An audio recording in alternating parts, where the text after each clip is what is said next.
राज्यातल्या बहुचर्चित अशा नाशिक लोकसभा मतदारसंघामध्ये महायुतीतून कोणाला उमेदवारी मिळणार याचीच चर्चा मागील काही दिवसांपासून सुरू होती। त्यामध्ये छगन भुजबळ यांनी निवडणुकीमधून माघार घेतल्यामुळे ही जागा नेमकी कोणाकडे जाणार यासाठी तर्क लावले जात असतानाच आता या मतदारसंघाने पुन्हा एकदा संपूर्ण राजकीय वर्तुळाचं लक्ष वेधलंय।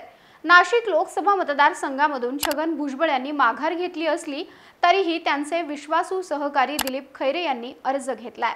त्यामुळे छगन भुजबळ माघार घेऊनही नवी खेळी खेळतायत का हेच आपण या व्हिडिओमधून जाणून घेऊयात। नमस्कार, मी Madhuri Kumkar for the people news मध्ये आपलं स्वागत।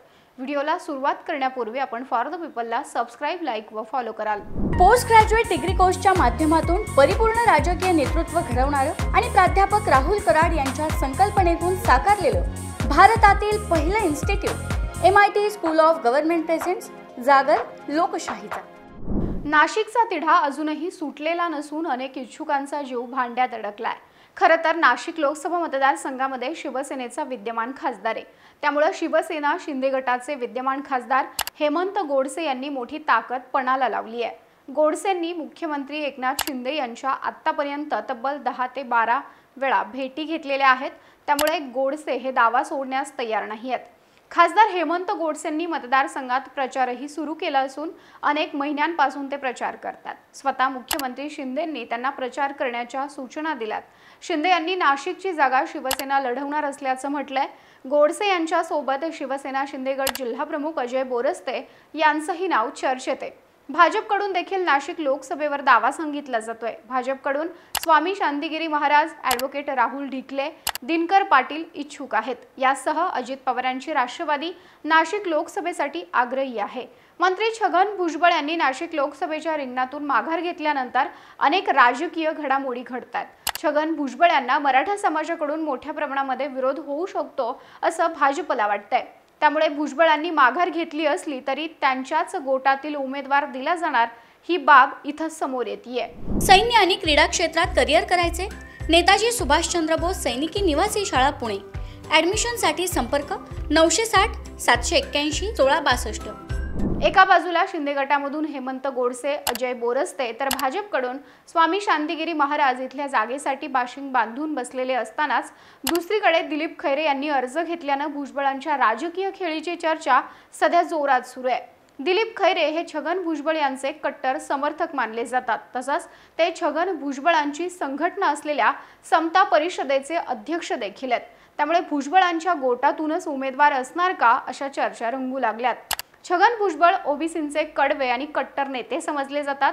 म्हणूनच मराठा आंदोलक नेते मनोज जरांगे पाटील यांनी मराठा आरक्षणाची राळ उठवलेली असताना आणि मराठ्यांना ओबीसी प्रवर्गातून आरक्षण देण्याची मागणी लावून धरलेली असताना त्याला पहिला विरोध भुजबळांनीच केला। जरांगे पाटलांनी आरक्षणाचा मुद्दा पेटवल्यामुळे कुठलाही राजकीय नेता त्यांच्याबद्दल बोलताना जपून आणि सारासार विचार करून बोलत होता। मात्र भुजबळांनी ओबीसींचे महामेळावे घेऊन जरांगे पाटलांना शिंगावर घेतलं। भुजबळ आणि मनोज जरांगे पाटील यांच्यातला वाद वाढत राहिला। एकमेकांना पर्सनल टार्गेट केलं जाऊ लागलं। पुढे आंदोलनाची तीव्रता कमी झाली, मात्र भुजबळांची मराठा विरोधक म्हणून जी काही इमेज तयार झाली ती तशीच कायम राहिली आहे। पण आता या विरोधाला खरी धार चढली जेव्हा भुजबळांचं नाव नाशिकच्या जागेसाठी चर्चेत आलं। नाशिकमध्ये मराठा वोट बँक पाठीशी असेल तरच मतांची बेरीज जुळून येते आणि त्यामध्ये मतदारसंघातील मराठा नेत्यांनी आणि कार्यकर्त्यांनी भुजबळांचं काम करणार नाही असा स्टँड घेतला होता। पक्षातीलच अनेक कार्यकर्ते भुजबळांच्या या भूमिकेमुळे दुखावल्याचं बोललं जात होतं। त्यामुळे लोकसभेची उमेदवारी मिळण्याच्या आधीच मराठ्यांना नडल्यामुळे भुजबळांना तलवार मॅन करावी लागली।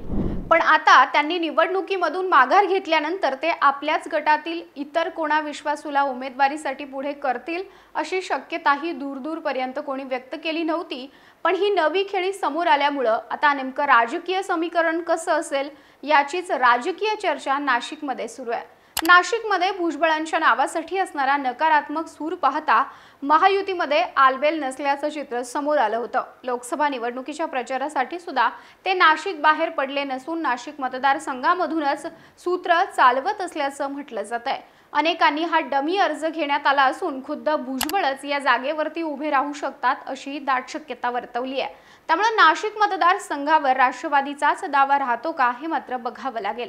तुम्हाला याविषयी काय वाटतं? तुमचं मत कमेंटमध्ये जरूर कळवा. व्हिडिओ आवडल्यास लाईक करा आणि अशाच माहितीपूर्ण नवनवीन व्हिडिओजसाठी फॉर द पीपल न्यूजला सबस्क्राईब करायला विसरू नका.